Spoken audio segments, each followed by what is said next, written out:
Hey guys, there's always new information coming out about Borderlands 3, but most people are sticking to the same few pieces of information, so I thought I would talk about 4 more hidden or smaller pieces of information that I haven't seen very heavily covered. Make sure to follow me on Twitter at HayderHype, and let's get right into it.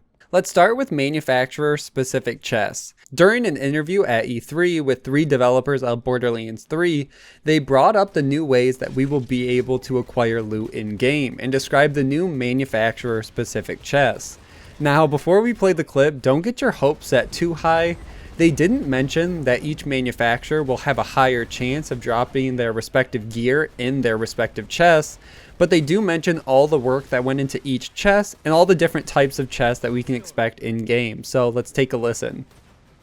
And while we're talking about the Schluter, we've got the shooting part of it, but also we should talk about the loot, because not only can you kill stuff to get awesome loot, but a tremendous amount of effort was put into the presentation of the chests. Yeah. Our art team went crazy, and per Paul Sage, the red chest had to be the coolest ever in any title, so we put a lot of work into making those look really awesome, and in the way that they move and animate, the effects that come out of them. They still have to get the loot fast, because we know that's what y'all want.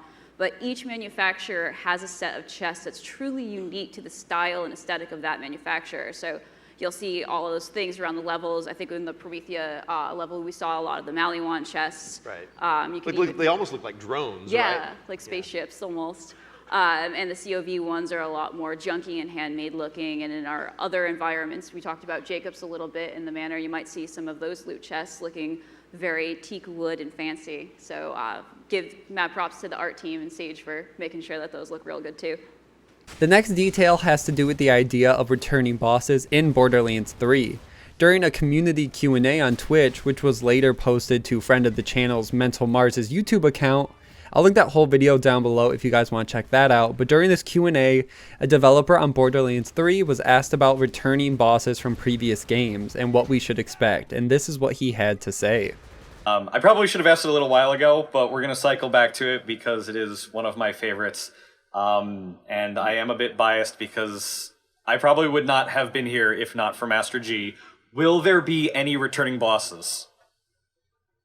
We'll just have to wait and see. Ooh.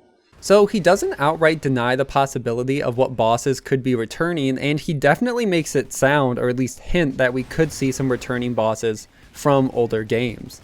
It could be something as simple as a new Cromarak style enemy, which we have seen now in Borderlands 1 and the Headhunter for Borderlands 2, or it could be something more obscure like maybe Reaver from Borderlands 1, or if they might bring people back from the dead or rework them that way.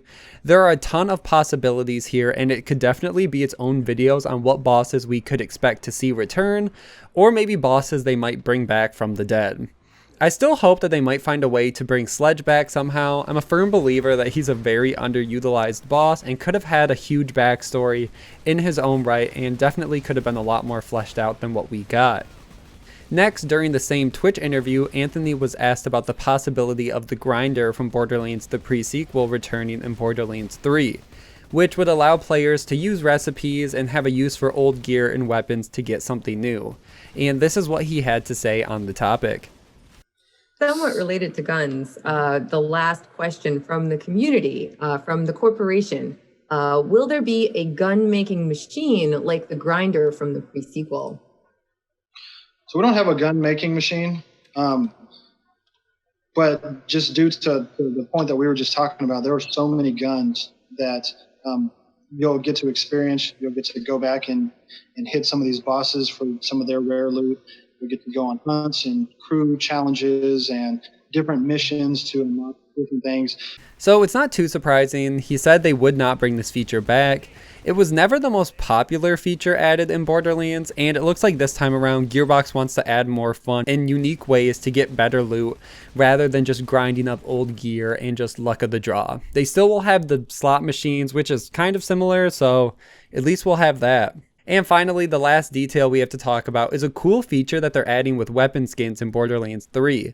If you don't know, the basics of weapon skins in Borderlands 3 will be you will be able to unlock skins, and once you unlock the skin, you can apply it to any of your weapons, so you don't have to unlock a new skin for each weapon. But during the same E3 interview, a cool feature was talked about regarding weapon skins and shows how great Gearbox's attention to detail has gotten. So let's take a listen.